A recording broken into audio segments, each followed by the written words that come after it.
दोस्तों, कैसी चल रही है आप सभी की तैयारी। उम्मीद है बहुत बेहतरीन तैयारी होगी। मैं भी प्रयासरत हूं कि चैनल के माध्यम से आप सभी को अधिक से अधिक मटेरियल प्रोवाइड कराया जाए यूजीसी नेट पेपर फर्स्ट का।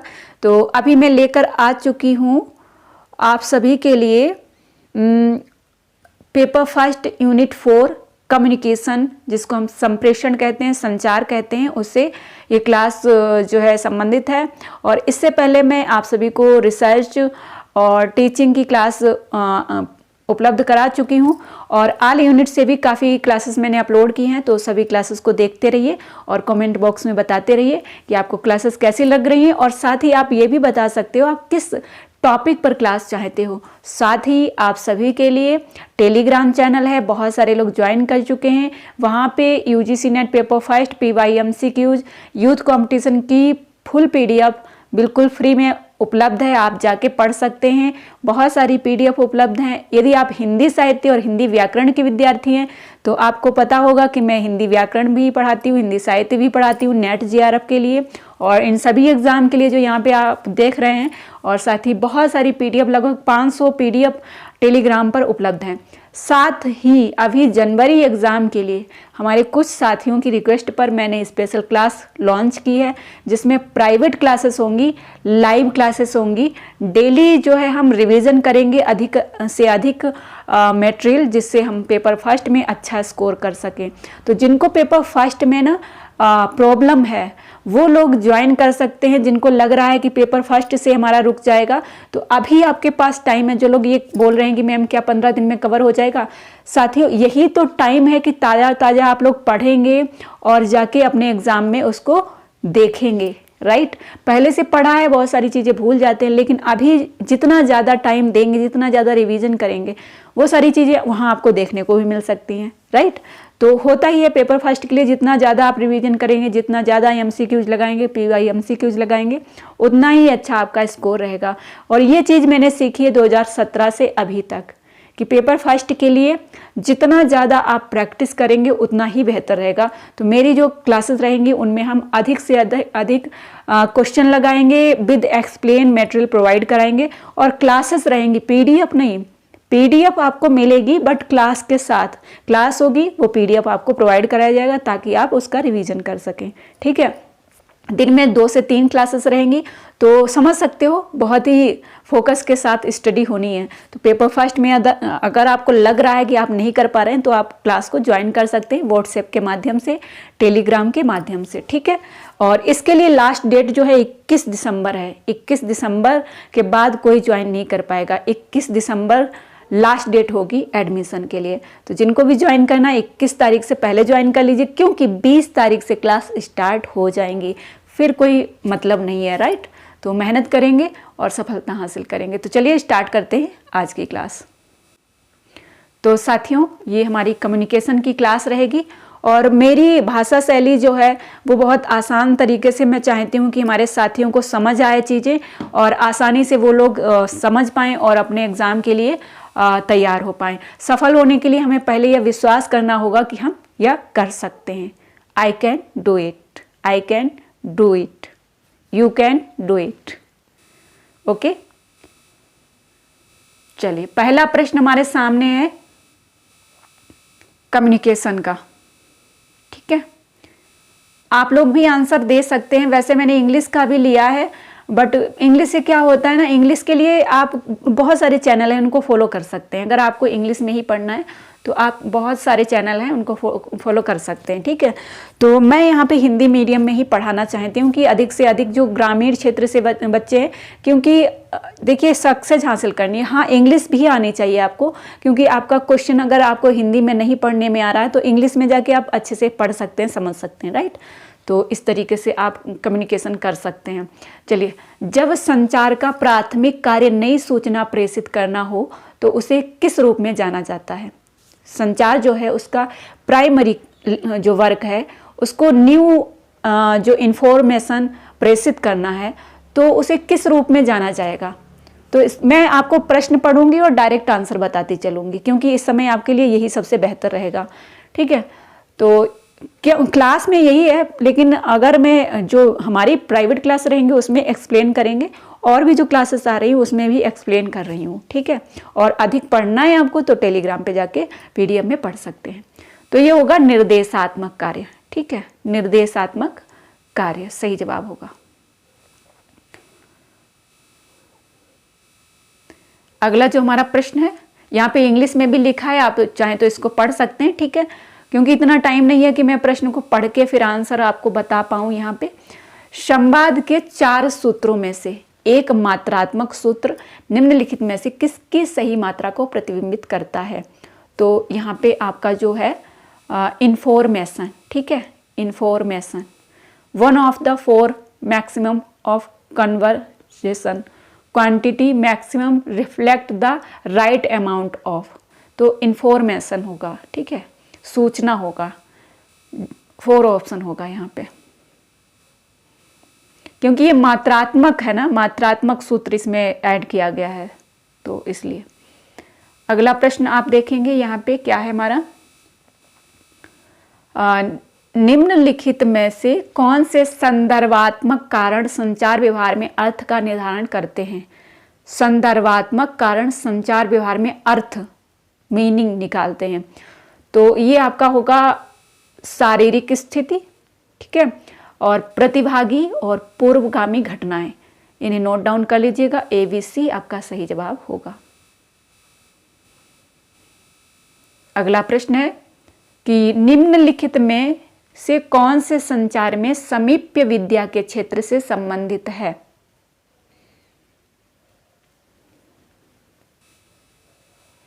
तो इसका सही जवाब जो हमारा होगा वो होगा, देखिए, समीप्य विद्या, तो भीड़ भाड़, ठीक है, प्रादेशीयता, ओके, और व्यक्तिगत क्षेत्र, तो सेकेंड ऑप्शन BCD सही जवाब होगा।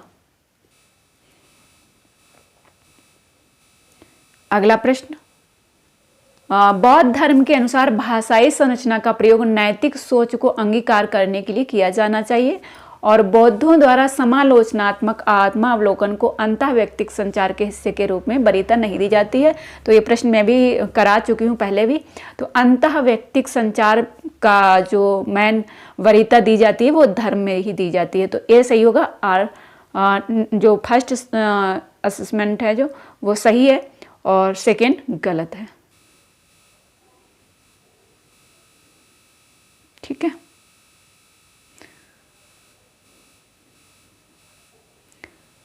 अगला प्रश्न जो हमारा है वो है, दूसरे व्यक्ति के गैर शाब्दिक व्यवहार की नकल करने से सहायता मिलती है, तो अनुपालन करने, ठीक है, अनुपालन करने में।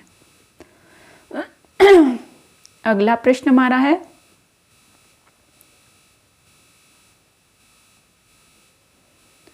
अच्छा ये करा दिया प्रश्न। बौद्ध धर्म में संचार का एक सुविकसित मॉडल है, तो अंतःव्यक्तिक, ठीक है, जो आप इंफॉर्मेशन जो होती है, इंटर कम्युनिकेशन जो होता है, इंट्रा कम्युनिकेशन, ठीक है, एक होता है इंटर कम्युनिकेशन, एक होता है इंट्रा कम्युनिकेशन, ठीक है। तो इंट्रा कम्युनिकेशन मतलब सेल्फ से आप जो प्रार्थनाएं करते हैं या ध्यान करते हैं, ठीक है, मेडिटेशन करते हैं, तो वो अंतःव्यक्तिक में आ जाएगा, इंट्रा में आपका ये आ जाएगा, ठीक है, इंट्रा कम्युनिकेशन में आ जाएगा।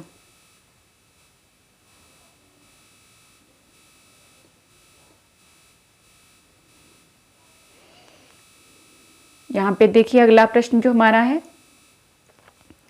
निम्नलिखित में से किसकी पहचान संचार की गैर शाब्दिक प्रथाओं के रूप में की गई है?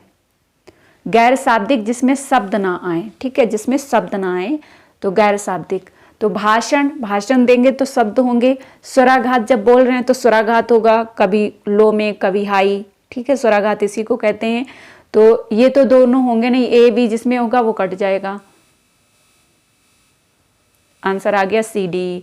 मनस्थिति, चाल, पोशाक गैर शाब्दिक प्रथाओं के रूप में आएगा। शाब्दिक जिसमें शब्दों का प्रयोग हो, गैर शाब्दिक जो संकेत के माध्यम से आप समझ सकें, किसी की पोशाक से समझ सकते हैं नेचर उसका। अगला प्रश्न हमारा है, संचार के सैनान और वीवर मॉडल के निम्नलिखित में से कौन कौन से लक्षण हैं? तो यहाँ पे देखिए D और E निकाल दीजिए, A B C। सही है, आप नोट डाउन कर लीजिए। यह रेखीय है, इसमें सूचना के संचारण पर फोकस किया गया है। इसका संबंध संदेशों को एक स्थान से दूसरे स्थान पर पुनः प्रस्तुत करने से है। ठीक है, क्लास पसंद आए तो प्लीज़ लाइक करिएगा और कमेंट बॉक्स में ज़रूर बताइएगा कि आपको क्लास कैसी लग रही है। ठीक है, संचार एक प्रतीकात्मक प्रक्रिया है और इसलिए यह ऐच्छिक और परंपरागत दोनों प्रकार के प्रतीकों पर निर्भर करती है। सही बात है, संचार एक प्रतीकात्मक प्रक्रिया है। संचार, अगला जो स्टेटमेंट है, कह रहा है कि संचार के लिए किसी वस्तु या विचार का प्रतिनिधित्व करने हेतु तो भिन्न भिन्न प्रतीकों का चयन नहीं किया जा सकता। देखिए, ऊपर कहा गया है प्रतीकों पर निर्भर होता है ना, तो ये सही है, ये गलत है। तो ये सही, मतलब फर्स्ट स्टेटमेंट जो है सही है और सेकेंड गलत है। जो बहुत वीक हैं, पेपर फर्स्ट जिनका बहुत वीक है, तो अच्छा हो सकता है, बस आप थोड़ी सी मेहनत करेंगे तो अच्छा हो जाएगा। बस आपको थोड़ी मेहनत करनी है चीज़ों पर। नया नया है, अब कोई नया नया इस क्लास को देख रहा है तो हो सकता है उसको समझ में नहीं आएगा, राइट। लेकिन एक दो बार आप देखेंगे, फिर इनका एक्सप्लेन देखेंगे, थ्योरी देखेंगे तो समझ में आने लगेगा आपको। ओके, चलिए, संप्रेषण दृष्टिकोण से एक पूर्णतया पूर्वानुमेय स्थिति में निम्न में से क्या होना माना जाता है। तो यहाँ पे ये जो वर्ड दिया गया है, ये जो शब्द दिया गया है, इसको आप ऐसे ही रट सकते हैं, नेगेट्रोपी। ठीक है, नेगेट्रोपी, राइट। चलिए, अगला प्रश्न। आज मैंने एक क्वेश्चन मैंने और लिया है, अभी टेलीग्राम पर यही डिस्कशन हो रहा था।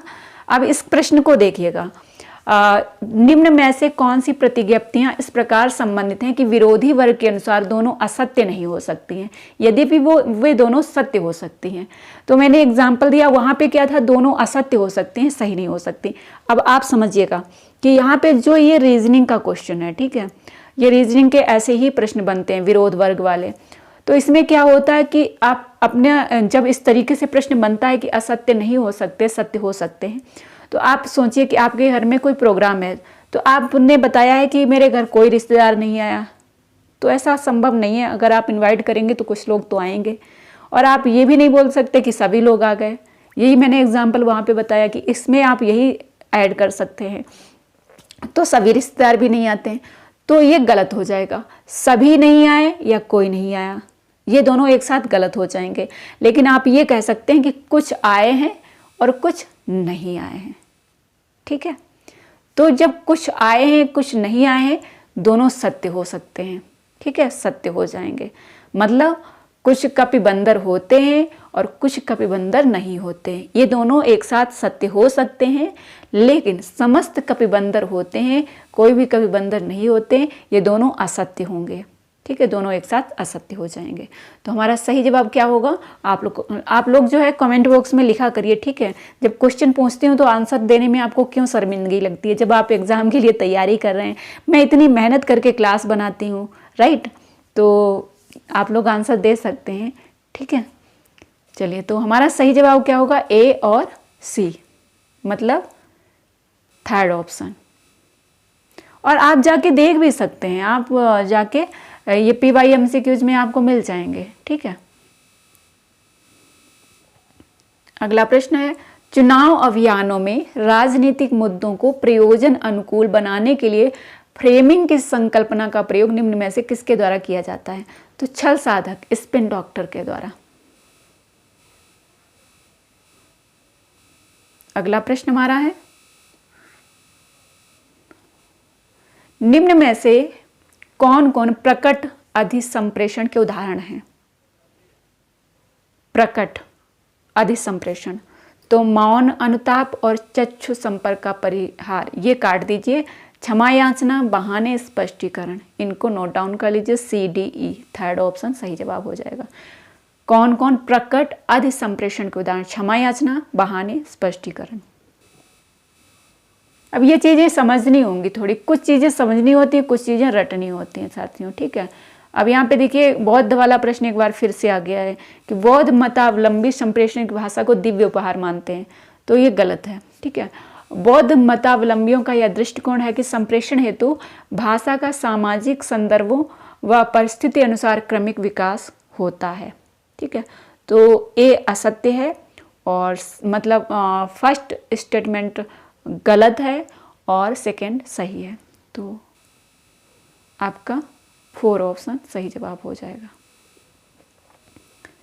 ओके, चलिए अगला प्रश्न हमारा, वार्तालाप में प्रासंगिकता की सूक्ति का अर्थ निम्नलिखित करना है। थर्ड ऑप्शन संगत टिप्पणियां।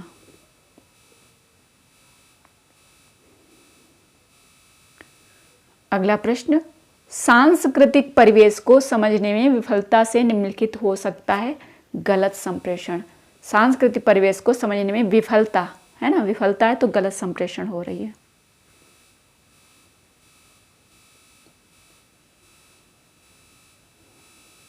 अगला प्रश्न हमारा है, अंतरवैयक्तिक संप्रेषण का बौद्ध मॉडल निम्न पर जोर देता है। तो इसमें अवबोधगम्य भाषा का निर्माण, ये काट दीजिए, सम्मित संबंध, बातचीत के माध्यम से सहमति, संप्रेषण की सत्यापनता, CDE third option is right answer हो जाएगा। अगला प्रश्न, सारे प्रश्न कम्युनिकेशन से ही लिए हैं मैंने कि आप लोग देख सकें कि कैसे प्रश्न बन रहे हैं। पराभाषीय विशेषताएं भावनाओं को व्यक्त करती, पराभाषी विशेषताएं भावनाओं को व्यक्त करती हैं और व्यक्तित्व के गुण संप्रेषित करती हैं। वाचिक स्वर परिवर्तन का वीक्षण प्रयोग मौखिक संदेशों को विशेष महत्व दे सकता है। तो दोनों सत्य हैं। अगला प्रश्न, और शायद ये लास्ट क्वेश्चन है हमारा, इसमें अधिसंप्रेषण के प्रकार और वर्णन। उदाहरण, अधिसंप्रेषण है स्पष्ट, अंतर्निहित, शाब्दिक, गैर शाब्दिक। स्पष्ट व्यंग्यात्मक अभिव्यक्तियां, अंतर्निहित, क्या अंतर्निहित होगा बताइए? क्या स्पष्ट व्यंग्यात्मक अभिव्यक्तियां होंगी? नहीं। आप देखेंगे कि गैर शाब्दिक जाएगा मुस्कुराहट के साथ बदली गई एक आक्रामक भंगिमा, डी का फर्स्ट। ठीक है, स्पष्ट अन्य लोगों के संप्रेषण व्यवहार पर टिप्पणियां स्पष्ट होंगी। ठीक है, अंतर्निहित व्यंग्यात्मक अभिव्यक्तियां, शाब्दिक गैर शाब्दिक व्यवहार के बारे में टिप्पणियां। ठीक है, तो second option is right answer हो जाएगा। आप चाहें तो इसको नोट डाउन कर सकते हैं। तो ये थी हमारी आज की क्लास। आप सभी को कैसी लगी कमेंट बॉक्स में ज़रूर बताइएगा। ठीक है, बहुत लंबी क्लास नहीं हो पाई है क्योंकि आज मैंने ज्योग्राफी की क्लास रिकॉर्ड की थी, वो 30 मिनट की लगभग क्लास रही थी, तो उसको अपलोड करने में ज़्यादा दिक्कत आई थी। ठीक है, बट कोई नहीं, अगला जो हमारा क्लास रहेगा वो हिस्ट्री पर रहेगा। ठीक है, हिस्ट्री के बाद पॉलिटिकल साइंस और होम साइंस। ज्योग्राफी के जो विद्यार्थी हैं वो क्लास को देख सकते हैं। ठीक है, और अगला आपका सब्जेक्ट क्या है, अगर कोशिश रहेगी कि आपके सब्जेक्ट का मैं क्लास बना पाऊँ। ठीक है, तो टेलीग्राम चैनल ज्वाइन कर लीजिए स्पेशल क्लास के लिए। प्राइवेट क्लास करना चाहते हैं तो व्हाट्सएप ग्रुप ज्वाइन कर लीजिए। क्लास को देख के लाइक करके और कमेंट बॉक्स में अपना फीडबैक दे के जाइएगा। धन्यवाद।